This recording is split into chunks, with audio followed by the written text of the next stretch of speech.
Imagine you're driving your car and it's a really foggy day. You can't see much of what's coming in front of you. Now just picture that car that you're driving is actually your business and you've got just a whole lot of fog ahead of you that you can't see what's coming at you.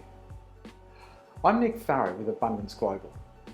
Many entrepreneurs are flying their businesses exactly that way, just like driving a car down a road through a heavy fog. It's not a nice feeling to be doing exactly that. Now I'm going to work with that analogy for a minute. You're driving along through the fog and a feather comes just out of nowhere, out of the fog, and hits your windscreen. No big deal. It's kind of, oh, there's a feather. Well, you didn't realize that was a warning. You're driving along a little bit further and a stone gets thrown up in front of you and it comes out of the fog and crack, hits the windscreen. It's like, oh, now I've got a little chip, one of those little bullseye divots in my windscreen. There's a little bit of pain associated with that one. Again, that's a warning, but you drive on. What you don't know is that a couple of kilometers further down the road, there is a road train coming at you. And that road train is going to come out of the fog so quickly and clean you up, and it's over. That's my analogy for driving a car. In terms of a business, we need to think about your cash flow. We need to know ahead of time what your cash flow challenges are going to be. And there's a very simple way to do that.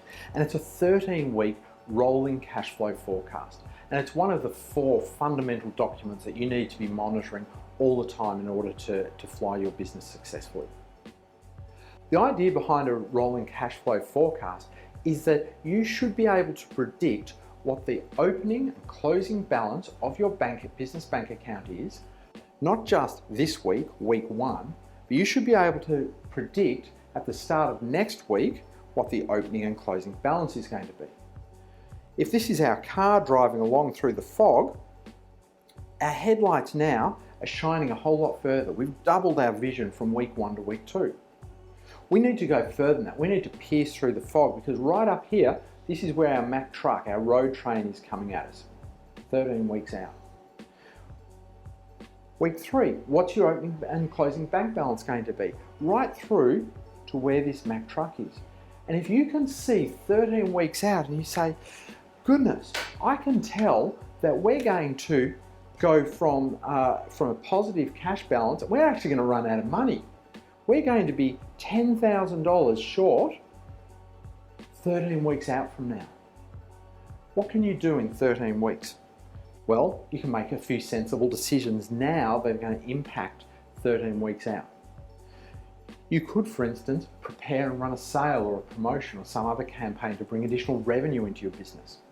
You could reach out to some of your clients who aren't due to pay you for a few months, and you could start perhaps offering them a discount to pay a bit earlier.